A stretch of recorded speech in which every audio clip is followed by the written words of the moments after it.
The OHL looks ahead at each of our teams as the 2022-2023 season approaches. Joining me now is Saginaw Spirit head coach Chris Lazary. Coach, thanks so much for hopping on this morning.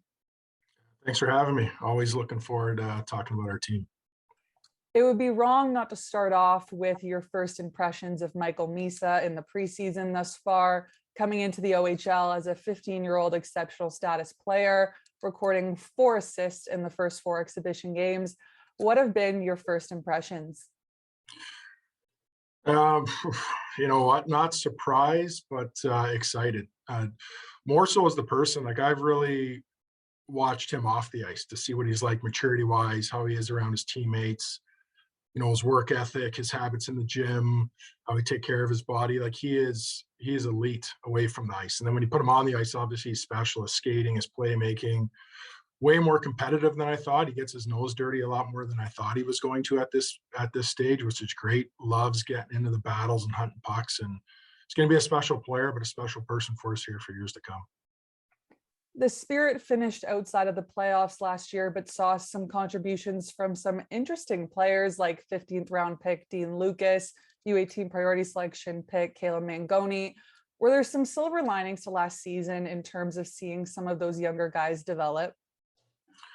Yeah, like we kind of know, we didn't know early, but we knew as the season went on, we were going to have a little bit of a tougher year than we're used to around here. And I think we took a step back as an organization to look at what can we do development wise for our players to set us up for the future. And we really kind of took the let's try to build the hard offensive stuff over the easy defensive stuff. Not that defending's easy, but we wanted to really give these guys an opportunity to show their skills and how they think and how they make plays and in tight areas. So we kind of really leaned towards trying to develop our players in that area, hoping that we would get a group of guys back that kind of felt comfortable playing with the puck and playing with our identity. And now we could dial in more of the hunting, the angling, the D-zone stuff. So guys like Locus and Mangone and Jervy, and you can go through the whole list, McNamara, there's a whole group of guys, Forge, like they all come back.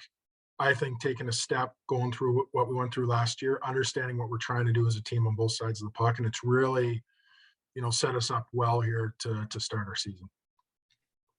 Shifting over to the blue line now, Pavel Mintyukov, selected 10th overall by the Anaheim Ducks, recorded the most points for your team last season. Is he really just the total package back there for you guys? Yeah, he is. Like, I think people look at him being a European player and maybe look at what they can't see on the ice. Like, his leadership for us is unbelievable. Unbelievable kid, works hard, drives our practice pace, drives our culture every day. And then on the ice, like, he is exceptional. He can skate well, he thinks well, he's extremely competitive, wants to be on the ice every situation. Like, he's an easy guy to coach from that way. He's obviously challenging because you got to give him, some challenges day to day that are maybe harder than he's seeing, kind of type thing. But he is a treat to coach. He's been a huge asset for us here as an organization. And if he comes back, we're looking forward to seeing what we can do with him for another year. Shifting back to some of those younger guys, we've had a few weeks now of preseason exhibition games. I know we spoke a little bit on Misa, but have you been overall impressed with your rookies so far this year? Yeah, I have. Like, I think, Zane Preck's come in. He has been everything as advertised and more for us: dynamic, competitive, smart, wants to get better, works at it every day. Bodie Stewart's been phenomenal. Like, we knew we were getting a good player there with the first pick in the second round, but probably better than what we thought at this stage. Really, especially when you drop him in a game, just so smart, understands what we're trying to do, can pick up concepts quickly, fits well within a team. Like, he's been a real treat. We got Josh Glavin, who for us, like, big defenseman, reminds me a lot of Mason Millman at this point. We had Millie come in a while ago and ended up being a 4th round pick. I think Glavy reminds me a lot of that. And we signed Liam Storch, obviously a young forward out of Little Caesars, shifty, smart, kind of reminds me of the Ty Voigt kid in Sarnia. So we're excited about our young group, and we're just looking forward to building them. And finally, as we head into this new season, what would you say are your expectations for the team?